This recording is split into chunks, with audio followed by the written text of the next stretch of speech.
De acuerdo. He comprendido la nueva premisa y la estructura solicitada. Crearé una historia completamente nueva basada en este título, manteniendo el estilo narrativo y la profundidad de las anteriores, dividida en 6 partes de aproximadamente 2000 palabras cada una y escrita en español.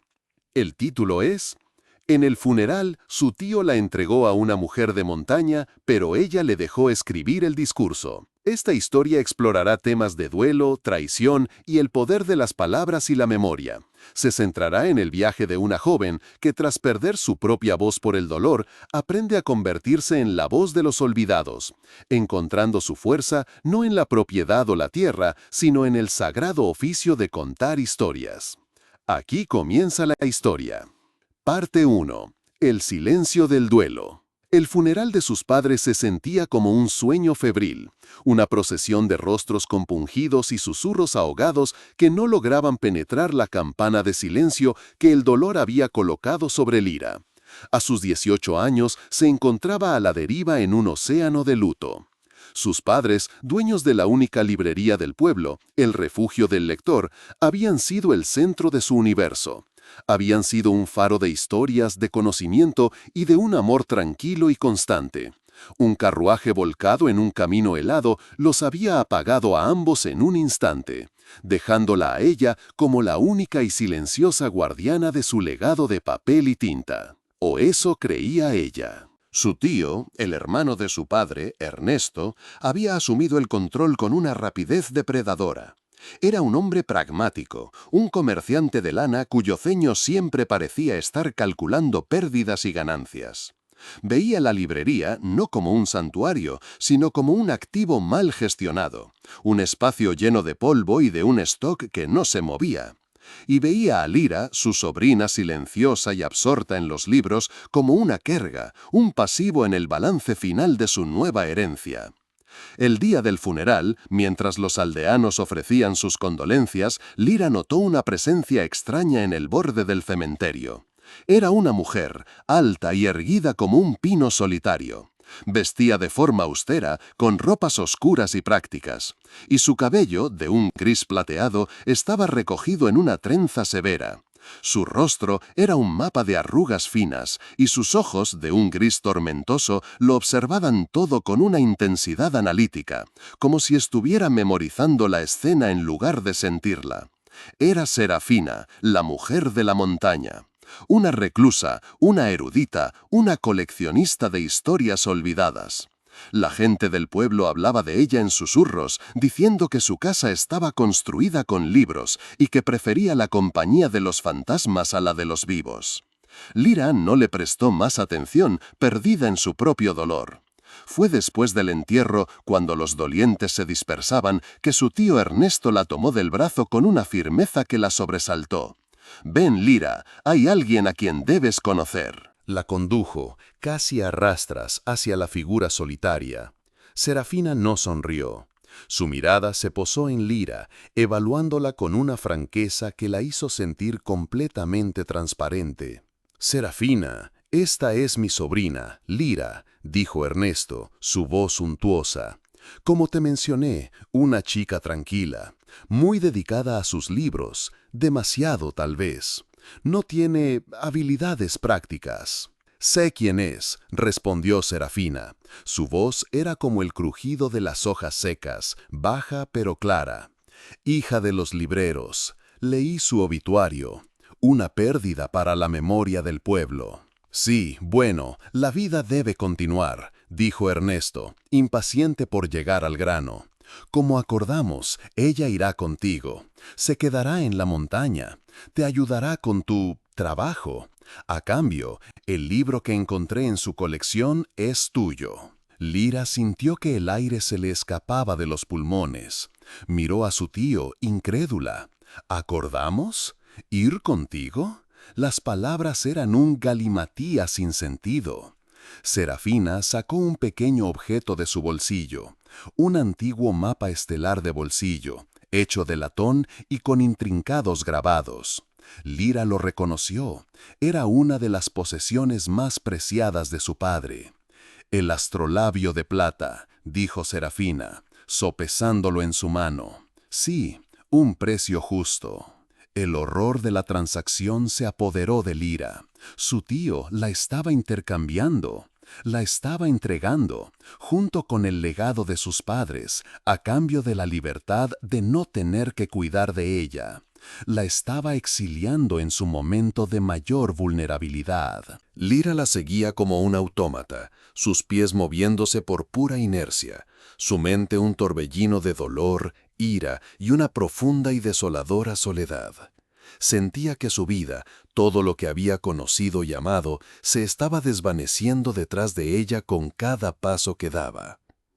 Llegaron a la casa de Serafina mucho después del anochecer, bajo un cielo salpicado de estrellas frías y distantes. No era una cabaña, sino una antigua casa de piedra de un solo piso pero ancha, que parecía haber crecido orgánicamente de la ladera de la montaña. Estaba construida alrededor de un enorme roble, cuyas ramas se extendían protectoramente sobre el techo de pizarra. Serafina abrió la puerta y encendió una lámpara de aceite. La luz reveló un interior que hizo que Lira contuviera el aliento. No era una casa, era una biblioteca. Libros, pergaminos, rollos y manuscritos se apilaban por todas partes. Llenaban estanterías que llegaban hasta el techo, se amontonaban en mesas, se derramaban de baúles abiertos. El aire olía a papel viejo, a cuero, a tinta y al aroma de la madera de roble. En el centro de la sala principal, una enorme chimenea de piedra proporcionaba un calor acogedor. «La regla de esta casa es simple», dijo Serafina, su voz resonando en el espacio silencioso. «No toques nada a menos que se te indique. No hagas preguntas a menos que hayas buscado la respuesta tú misma durante al menos una hora. Y nunca, jamás, dejes una vela encendida sin vigilancia. El fuego es un mal lector». Señaló una pequeña alcoba, apenas separada de la sala principal por una cortina de tela gruesa. Dentro había una cama estrecha y una pequeña mesita de noche. «Ahí es donde dormirás. Hay té en la cocina. La letrina está afuera. Mañana empezamos a trabajar». Sin más, Serafina se dirigió a una gran mesa de trabajo cubierta de mapas y manuscritos, se puso unas gafas y se sumergió en su trabajo, ignorando a Lira por completo. Lira se sentó en el borde de su nueva cama, la cortina corrida. Se sentía como un fantasma en el mausoleo de otra persona. El dolor de su pérdida era un peso físico, tan pesado que apenas podía respirar. Había sido arrancada de su mundo, traicionada por su propia sangre y entregada a esta extraña y severa mujer en su fortaleza de papel y silencio. Cerró los ojos y las lágrimas que había contenido durante todo el día finalmente fluyeron libremente, empapando la almohada áspera. En el silencio de la biblioteca de la montaña, rodeada por las voces de miles de muertos encuadernadas en cuero, Lira lloró por los dos únicos que importaban y por la vida que le habían robado antes incluso de que tuviera la oportunidad de vivirla. Parte 2. La biblioteca de ecos. Lira se despertó con el primer rayo de luz gris que se filtraba por una pequeña ventana en su alcoba. Por un momento no supo dónde estaba. El olor a papel viejo y a cera la desorientó, hasta que el peso aplastante de la realidad del día anterior cayó sobre ella. Sus padres se habían ido. Su tío la había entregado. Estaba en la casa de la mujer de la montaña. Se levantó, el cuerpo dolorido por el ascenso y el alma entumecida por el dolor. En la sala principal, Serafina ya estaba despierta, sentada en su gran mesa de trabajo, examinando un pergamino a la luz de una lámpara de aceite. No levantó la vista cuando Lira entró.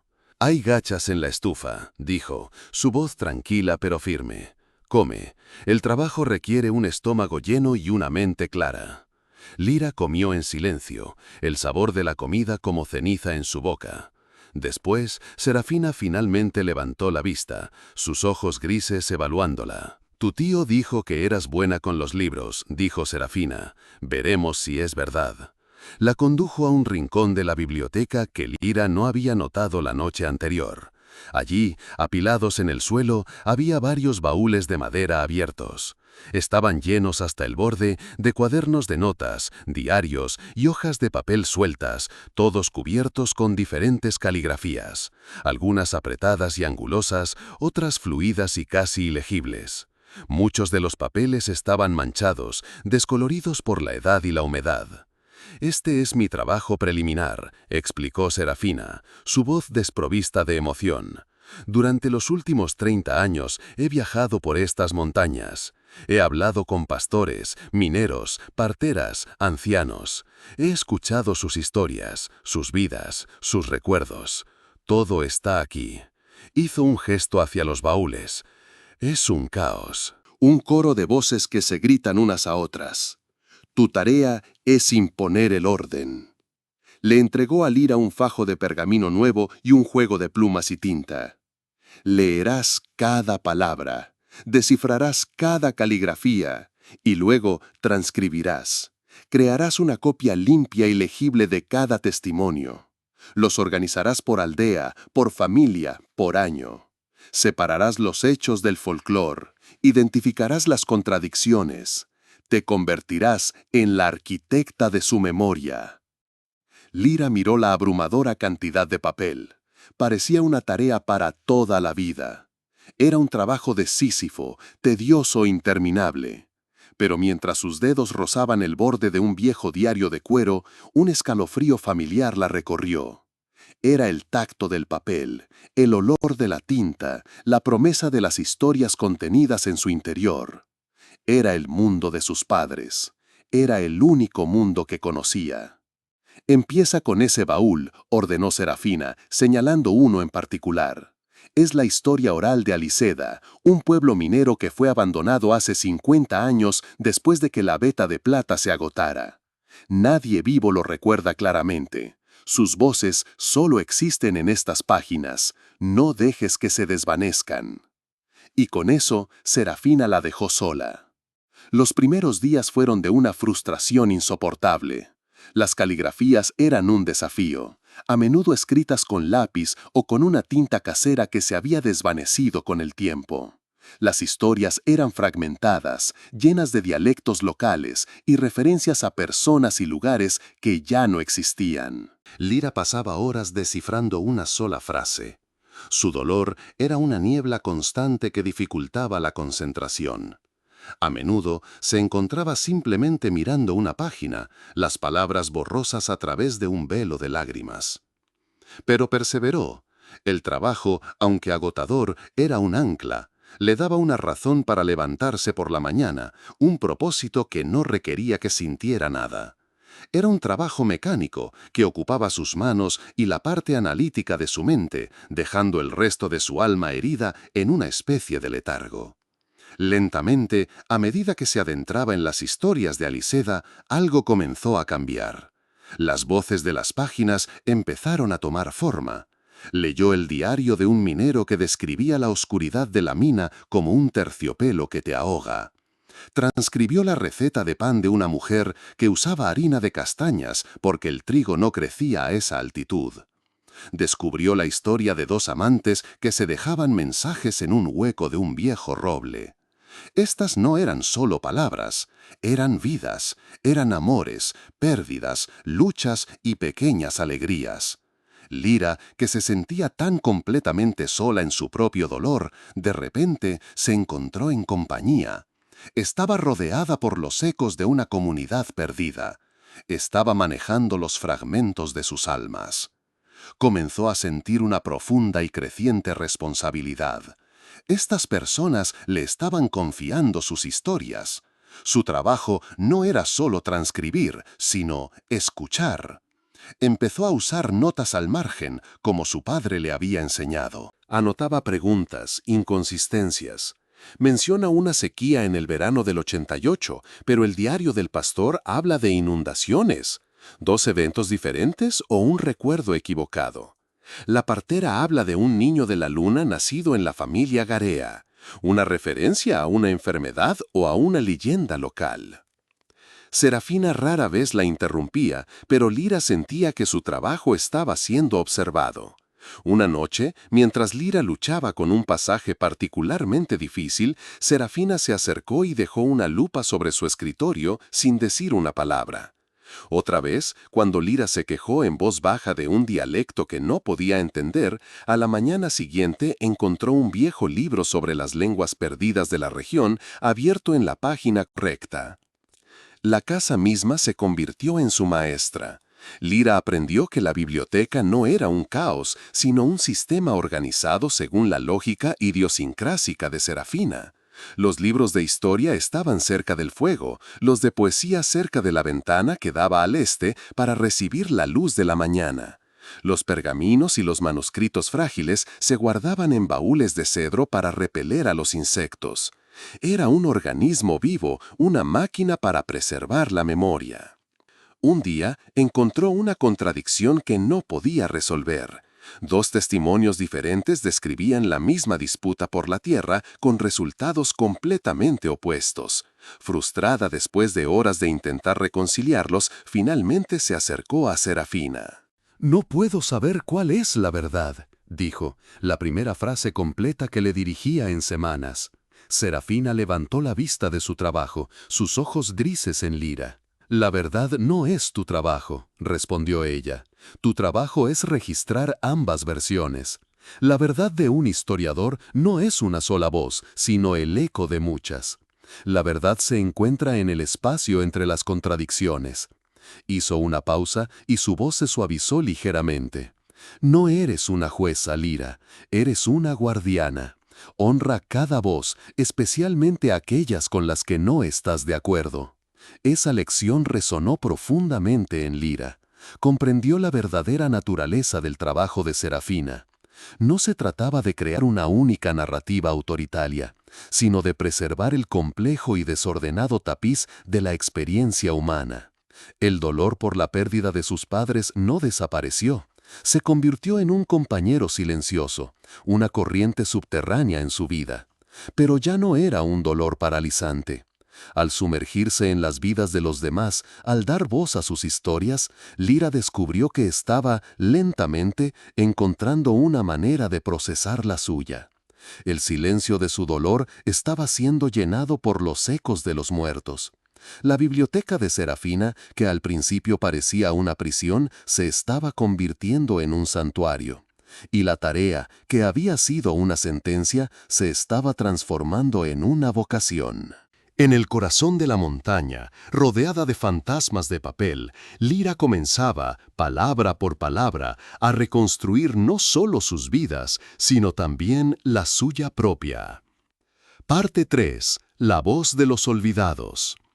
A medida que el invierno se aferraba a la montaña, la rutina de Lira se convirtió en el único calendario que importaba. Las tormentas de nieve podían aislar la casa durante semanas, pero dentro el trabajo continuaba sin cesar. Lira había terminado de transcribir los testimonios de Aliceda y había pasado a otro conjunto de historias, las de los pastores nómadas de las cumbres altas, un pueblo sin aldeas cuyas vidas estaban escritas en los patrones de migración de sus ovejas. Su relación con Serafina se había asentado en un aprendizaje silencioso. Serafina era una mentora exigente, pero justa. Rara vez se elogiaba, pero su aprobación se manifestaba en la calidad de las tareas que le asignaba a Lira. Después de los testimonios, le encargó la restauración de un manuscrito dañado por el agua, enseñándole a preparar un pegamento especial con arroz y a reparar las páginas rotas con papel de arroz casi transparente. Le enseñó a identificar la edad de la tinta por su color y su composición química, y a reconocer la mano de diferentes escribas medievales por la forma en que formaban sus letras. Lira absorbió cada lección con una sed que la sorprendió. En la librería de su padre había sido una amante de las historias. Aquí se estaba convirtiendo en una artesana de la historia misma. Estaba aprendiendo que la memoria no era algo pasivo, sino algo que requería cuidado, habilidad y una dedicación casi religiosa para ser preservada. Un día, mientras trabajaba en los testimonios de los pastores, se encontró con una historia recurrente, una leyenda que aparecía en diferentes versiones en las narraciones de varios ancianos. Hablaba de un rey gris, no un monarca humano, sino el espíritu de la montaña misma, que se decía que dormía bajo el pico más alto. Según la leyenda, el rey gris se despertaría si el corazón de la montaña era robado, y su ira tomaría la forma de avalanchas y tormentas que destruirían los valles. La mayoría de las versiones eran vagas sobre lo que era exactamente el corazón de la montaña. Algunos decían que era una veta de mineral de plata puro, otros que era un lago subterráneo. Intrigada, Lyra comenzó a recopilar todas las referencias a esta leyenda. Creó un nuevo legajo, dedicado exclusivamente al folclore de la región. Cuando se lo mostró a Serafina, la mujer mayor examinó sus notas con un interés particular. El folclore es el lenguaje del subconsciente de un pueblo, dijo Serafina, sus dedos rozando las notas de Lyra. Los eruditos de la capital lo desprecian, lo llaman superstición, pero a menudo una leyenda es solo una verdad histórica que ha olvidado su propio nombre. Serafina la condujo a una sección de la biblioteca que Lyra no había explorado. Estaba llena de libros sobre geología, minería y antiguos registros de impuestos. Tu tío, en su ignorancia, me dio un mapa estelar. Pero el verdadero mapa de un lugar no está en el cielo, sino bajo tierra. Sacó un pesado volumen encuadernado en cuero agrietado. Estos son los registros de la Compañía Minera del Sur de hace 200 años. Intentaron explotar estas montañas. Fracasaron. Averigua por qué. Durante la siguiente semana, Lyra se sumergió en los registros. Eran secos, llenos de cifras y jerga técnica. Pero aplicando las habilidades analíticas que estaba desarrollando, comenzó a encontrar una historia. La compañía había invertido una fortuna en establecer una mina en la base del pico más alto, el mismo al que se referían las leyendas. Los informes iniciales eran optimistas, hablando de ricas vetas de plata. Pero luego los informes se volvieron erráticos. Hablaban de extraños accidentes, de derrumbes inexplicables, de mineros que se negaban a trabajar, aterrorizados por temblores y susurros en la oscuridad. El proyecto fue abandonado con enormes pérdidas. El informe final del ingeniero jefe concluía que la montaña era geológicamente inestable. Lyra no estaba convencida. La palabra inestable parecía un eufemismo. Volvió a las leyendas de los pastores. Hablaban de que el rey gris se enfadaba cuando los hombres picoteaban en sus huesos. La historia de los pastores y los registros de la compañía de minería parecían ser dos versiones de la misma historia, contadas en dos lenguajes diferentes. Presentó sus hallazgos a Serafina, explicando su teoría de que la inestabilidad era la reacción de la montaña a la minería, tal como predecía la leyenda. Serafina la escuchó en silencio, y cuando Lyra terminó, una rara expresión de aprobación cruzó su rostro. «Bien», dijo, «has aprendido a escuchar. Has aprendido que la historia de un pueblo no solo está escrita en los libros de los reyes, sino también en las canciones de los pastores y en las grietas de la tierra. Estás lista para el siguiente paso». El siguiente paso no fue una nueva tarea de transcripción. Una mañana, Serafina se puso una capa gruesa y llenó una alforja con pan, queso y un odre de agua. «Ven», dijo, «vamos a escuchar una historia que no está escrita en ninguna parte». Salieron de la casa y subieron más alto en la montaña, a un lugar donde los árboles se volvían más escasos y el viento soplaba sin cesar. Después de una hora de caminata, llegaron a una pequeña y aislada cabaña de pastores, apenas un refugio de piedra contra el viento. Allí vivía un anciano llamado Mateo, el pastor más viejo de las cumbres, un hombre cuya cara parecía un mapa de cada tormenta que había presenciado. La tarea de Lyra no era hablar, sino observar y recordar. Serafina y Mateo hablaron durante horas, no en el lenguaje formal del pueblo, sino en el antiguo dialecto de las montañas. Hablaron de genealogías de ovejas, de patrones climáticos olvidados, de los nombres de cada pico y arroyo. Serafina no tomó notas, simplemente escuchaba, su cuerpo quieto, su mente absorbiendo cada palabra. Lira se dio cuenta de que este era el verdadero trabajo de Serafina. La transcripción era solo el paso final. El verdadero arte era el acto de escuchar, de crear un espacio de confianza donde una persona pudiera desvelar el tapiz de su vida. Cuando se iban, Mateo llamó a Lira. Sus ojos, nublados por las cataratas, parecían mirar a través de ella. «Tú eres la nueva», dijo, su voz frágil como el hielo fino. «La nueva guardiana de las palabras. Serafina se está haciendo vieja. Su voz se apagará pronto. La tuya debe estar lista para tomar su lugar». Las palabras del anciano la golpearon con una fuerza inesperada. Guardiana de las palabras. Él no la veía como la sobrina de un comerciante de lana, ni como una huérfana digna de lástima. La veía como la sucesora de Serafina. Por primera vez, Lira vislumbró un futuro para sí misma, uno que no era una continuación de su vida pasada, sino algo completamente nuevo, forjado en el silencio de la montaña. En el camino de regreso a la biblioteca, Lira caminaba con un nuevo sentido de propósito. Su dolor por sus padres no había desaparecido, pero se había transformado. Pregúntale sobre su abuelo, sobre sus ovejas, sobre el sabor del pan que hornea. Gánate el derecho a escuchar su secreto mostrándole que te importa su vida. Una historia nunca se da gratis, se intercambia por una parte de ti misma. Con el corazón palpitando de nerviosismo, Lira partió al amanecer, con una pequeña alforja con provisiones para 3 días. El viaje al Valle Ciego fue el más difícil que había hecho. El sendero era apenas una sugerencia, a menudo desapareciendo en laderas de rocas sueltas. Tuvo que usar todo lo que había aprendido sobre la montaña para navegar, para encontrar agua, para leer el tiempo en el viento. Encontró la cabaña de Adar al atardecer del segundo día. Era un lugar pequeño y solitario, acurrucado contra un acantilado para protegerse del viento.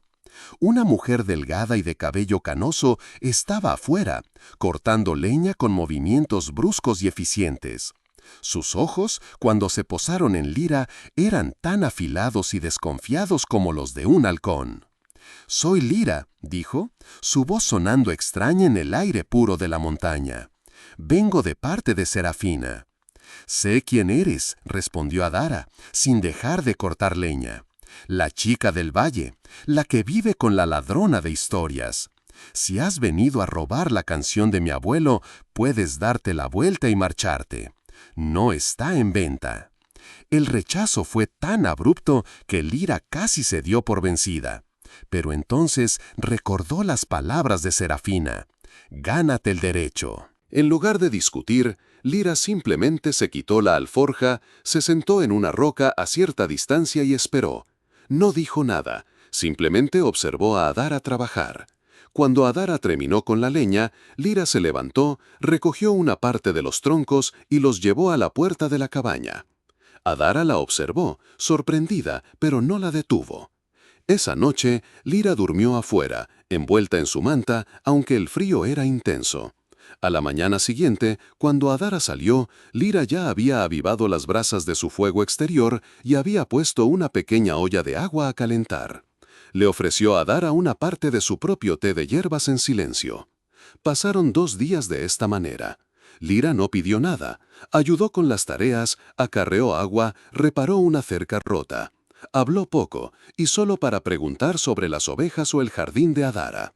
Lentamente, muy lentamente, vio cómo la hostilidad en los ojos de la mujer mayor se suavizaba, reemplazada por una curiosidad perpleja. En la tercera noche, mientras estaban sentadas junto al fuego, Adara finalmente rompió el silencio. «¿Por qué?», preguntó. «¿Por qué quieres la canción? ¿Para que los eruditos del valle puedan burlarse de ella? ¿Para que tu dueña pueda escribir otro libro polvoriento?» «No», respondió Lira, eligiendo sus palabras con cuidado, «porque tengo miedo de que se olvide. He pasado el último año leyendo las historias de la gente de esta montaña. Sus vidas fueron duras, pero hermosas, y casi todas han sido olvidadas. La canción. La canción es el hilo que las une a todas. Sin ella son solo fragmentos. Con ella son un pueblo. Habló de sus padres, de la librería, de cómo las historias habían sido su único refugio. Le habló de su propio silencio, de cómo el dolor le había robado las palabras, y de cómo las voces de los olvidados se las estaban devolviendo. No estaba actuando. Le estaba ofreciendo a Dara su propia historia, su propia verdad, a cambio de la de ella. Adara la escuchó durante un largo rato, su rostro una máscara en la luz parpadeante del fuego. Cuando Lyra terminó, hubo un largo silencio, lleno solo por el sonido del viento. Mi abuelo decía que una historia es como una semilla, dijo Adara finalmente, su voz suave. Si la guardas en tu mano, se seca y muere. Solo vive si la plantas en buena tierra. Miró a Lyra y por primera vez vio más allá de la chica del valle. Tu corazón es buena tierra. Y entonces Adara comenzó a cantar. Su voz era vieja y frágil, pero la melodía era de una belleza inquietante y antigua. Cantó sobre la creación de las montañas, sobre el amor del rey gris por la luna, sobre las batallas y las migraciones. Era la historia que faltaba, el hilo narrativo que unía todos los fragmentos que Lyra había memorizado. Lyra no escribió, cerró los ojos y escuchó. Dejó que las palabras y la melodía se imprimieran en su mente, que se convirtieran parte de ella. Se dio cuenta de que Serafina tenía razón. Esto no era algo que pudiera ser capturado con tinta. Tenía que ser llevado en el corazón. Parte 5. La última estrofa. Lyra regresó del Valle Ciego sintiéndose como una persona diferente. Llevaba en su mente no solo las palabras y la melodía que Adara le había confiado, sino también un nuevo y pesado sentido de la responsabilidad. Ya no era una simple aprendiz, era un eslabón en una cadena de memoria que se extendía a través de los siglos. El viaje de regreso fue una meditación en movimiento, repitiendo en silencio los versos de la canción para asegurarse de que no se desvanecieran. Cuando llegó a la biblioteca, encontró a Serafina más débil de lo que la había dejado. Estaba confinada en su cama, su respiración era superficial y su piel tenía la palidez del pergamino viejo. Pero sus ojos se iluminaron cuando vio a Lyra entrar. «La tienes», susurró Serafina. No fue una pregunta. Lyra asintió, se arrodilló junto a la cama y en voz baja comenzó a recitar la canción. No la cantó, pues no tenía la voz de Adara, pero recitó las palabras con el ritmo y la cadencia que había memorizado. A medida que hablaba, vio cómo la tensión abandonaba el cuerpo de Serafina. Una paz profunda se instaló en sus facciones. El trabajo de su vida estaba llegando a su fin. «Bien, Lyra», dijo cuando terminó. «Muy bien. Ahora el trabajo final. Tienes que unirlo todo». Durante los días siguientes, trabajaron juntas en una carrera contra el tiempo. Lyra se convirtió en las manos y la voz de Serafina. Extendió todos los fragmentos que Serafina había recolectado en la gran mesa, y con la narrativa central que Adara le había proporcionado como guía, comenzaron a ensamblar el rompecabezas. Serafina desde su cama dirigía el proceso, su mente tan aguda como siempre. «No, ese verso sobre la traición del río no va ahí», decía. «Pertenece a la estrofa sobre la gran sequía. Busca el fragmento que menciona las piedras del lecho del río que parecen huesos». Lyra trabajaba día y noche, impulsada por el café amargo y la adrenalina. La gran balada épica tomaba forma ante sus ojos. Era una obra de una belleza y una complejidad asombrosas. Una historia que entrelazaba mitología, historia, genealogía y geografía. El rey gris no era un espíritu, sino el apodo del primer líder de la tribu, un hombre conocido por su sabiduría y su cabello prematuramente cano. El corazón de la montaña no era una joya, sino una cueva oculta donde la tribu guardaba sus semillas y sus registros en tiempos de guerra. La canción era la clave para entender cada aspecto de la cultura de la montaña. A medida que se acercaban al final, la fuerza de Serafina se desvanecía rápidamente. Ya no podía hablar durante largos períodos. En cambio, le reveló a Lira su propia historia en fragmentos, llenando los últimos vacíos. Serafina era, de hecho, descendiente de una de las antiguas familias de la montaña. Pero había nacido con una curiosidad insaciable que la llevó a buscar una educación en el valle, una rareza para una mujer de su época. Los eruditos de la capital se habían burlado de sus intentos de registrar la historia oral de su pueblo, considerándola una campesina que jugaba a ser historiadora. Esa condescendencia había alimentado su determinación. Había dedicado su vida a demostrar que la historia de su gente era tan rica y válida como la de cualquier rey o conquistador. «No se trata solo de preservar el pasado, Lira», susurró una noche, su mano fría aferrada a la de Lira. «Se trata de la justicia, se trata de devolverle su voz a aquellos a quienes el poder se la ha robado. Nunca dejes que nadie te diga qué historias merecen ser contadas». En su última tarde, solo quedaba un fragmento por colocar, una única estrofa que no parecía encajar en ninguna parte. Hablaba de una estrella que cayó en el lago helado. «No lo entiendo», admitió Lira, exhausta. «No hay lagos en las cumbres altas». Serafina sonrió débilmente. «No es un lago de agua, niña, es un lago de aire. Un valle profundo que se llena de niebla por la noche, pareciendo un lago de nubes». Y la estrella, su voz se apagó. Lira recordó algo que su padre le había leído una vez sobre los meteoritos. Corrió a la sección de astronomía de la biblioteca y encontró un viejo texto que describía una lluvia de meteoros histórica que había ocurrido hacía casi 300 años, visible solo desde las latitudes más altas de la región. La fecha coincidía con la época en que la canción habría sido compuesta. La estrella que cayó era un meteorito y el lugar era un valle específico. La estrofa era una forma poética de registrar un evento celestial, una firma de tiempo y lugar. Colocó el último fragmento en su lugar. La canción estaba completa. Le llevó el manuscrito final a Serafina. La anciana lo miró, sus ojos recorriendo la caligrafía de Lira que ahora unía perfectamente las voces de docenas de personas a lo largo de los siglos. Una sola lágrima rodó por su mejilla. «Está hecho», susurró, «ahora es tuyo, eres la guardiana». Su respiración se volvió más lenta. Lira se sentó con ella mientras la luz del día se desvanecía. En el crepúsculo, Serafina habló una última vez, su voz apenas un soplo. «Cuando escribas sobre esto, cuando escribas sobre mí, asegúrate de hacerlo bien. Encuentra las palabras correctas». Cerró los ojos y, al igual que el capitán de la historia de Elian, su viaje terminó. Lira se quedó sentada en el silencio de la biblioteca, el manuscrito completo en su regazo. La antorcha le había sido pasada.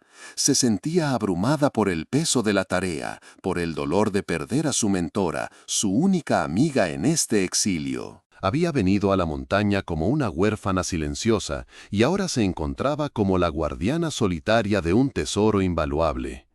Miró el manuscrito, el canto del rey gris. Era el legado de Serafina, y la última petición de la anciana resonó en su mente.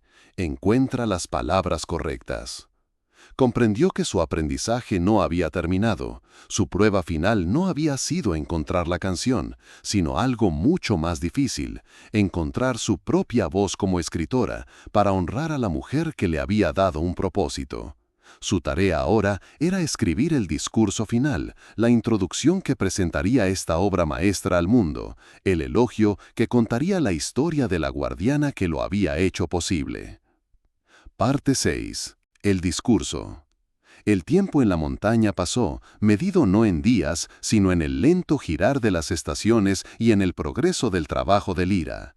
Después de la muerte de Serafina, Lira no sintió la necesidad de apresurarse a bajar al valle. La biblioteca se había convertido en su hogar, su santuario y su responsabilidad. Pasó el primer año de luto no con lágrimas, sino con una dedicación laboriosa. Hizo una copia maestra del Canto del Rey Gris, con una caligrafía impecable e ilustraciones botánicas en los márgenes, tal como Serafina le había enseñado. Organizó y archivó toda la investigación de Serafina, creando un catálogo completo de la biblioteca.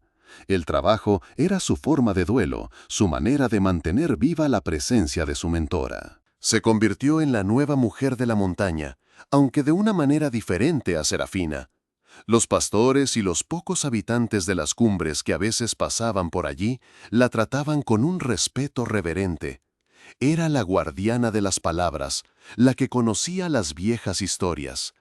A veces le traían una planta rara o un artefacto antiguo que habían encontrado, y ella lo registraba cuidadosamente, añadiendo nuevas capas a la historia de la región. Un día, casi 2 años después de la muerte de Serafina, recibió una visita inesperada. Era su tío Ernesto.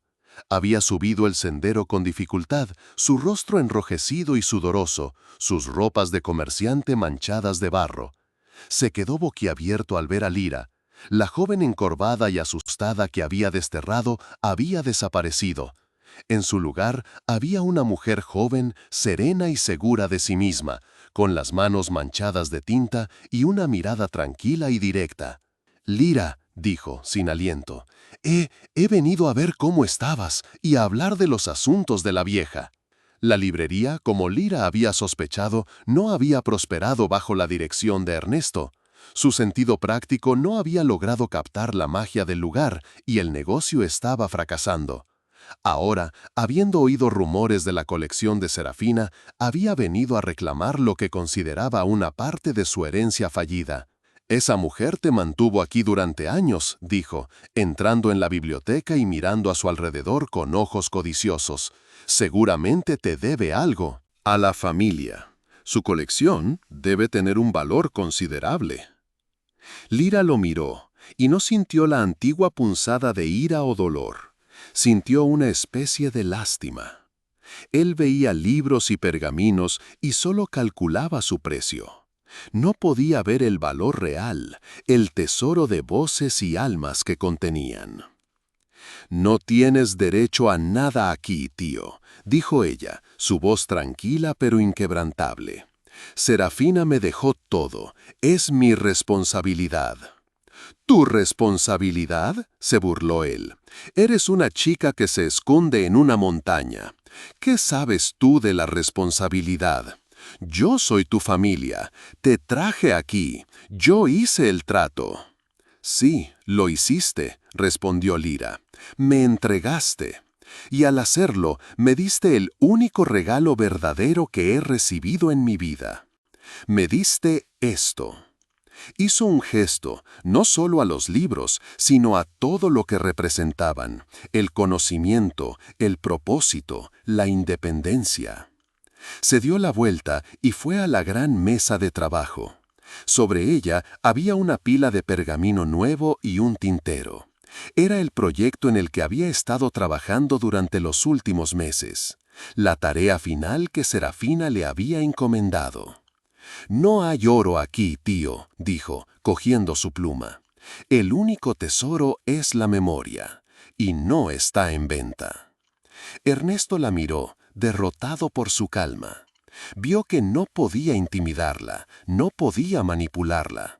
La chica que había conocido se había ido para siempre. Con una maldición ahogada, se dio la vuelta y se marchó, dejando a Lira en paz para siempre. Lira no lo vio irse. Su atención ya estaba de vuelta en su trabajo. Sobre la mesa estaba el manuscrito de la obra maestra de Serafina, el Canto del Rey Gris y otras voces de la montaña. Y junto a él estaba la primera página de su propia contribución, el discurso, el prólogo, el elogio. Era la tarea más difícil que había enfrentado. ¿Cómo podía resumir la vida de una mujer como Serafina en unas pocas páginas? ¿Cómo podía explicar la importancia de su trabajo? ¿Cómo podía encontrar las palabras correctas? Se sentó, la pluma en la mano, y pensó en su propio viaje. Pensó en el funeral, en el silencio de su dolor, en cómo las voces de los olvidados le habían devuelto la suya. y se dio cuenta de que la mejor manera de honrar a Serafina era contar su propia historia. Mojó la pluma en la tinta. La luz de la tarde llenaba la biblioteca, iluminando el polvo que danzaba en el aire, cada mota una pequeña historia en sí misma. Y comenzó a escribir, no como una transcriptora, no como una aprendiz, sino como una autora, con su propia voz. Hay dos tipos de silencio, escribió. Está el silencio del vacío, el que sigue a una gran pérdida, el que amenaza con consumir todo lo que queda. Y luego hay otro silencio, el silencio de la escucha. El silencio que se requiere para oír los ecos del pasado, las voces de aquellos que ya no pueden hablar por sí mismos. Esta es la historia de una mujer que me enseñó a distinguir entre los dos. Se llamaba Serafina y era una guardiana de las palabras. Mientras escribía, Lyra sintió que el círculo se completaba. Su tío la había entregado en un funeral, un acto que pretendía silenciarla y borrarla. Pero esa entrega la había llevado a una mujer que, al final, le había dado el mayor honor posible, la tarea de escribir el discurso final. Al darle la responsabilidad de dar forma a la narrativa de Serafina, le había dado a Lyra el poder de dar forma a la suya propia. Ya no era un personaje secundario en la historia de su familia, era la autora de su propio libro. Y en la biblioteca silenciosa, en la cima de la montaña, rodeada por un coro de voces del pasado, su verdadera historia apenas comenzaba.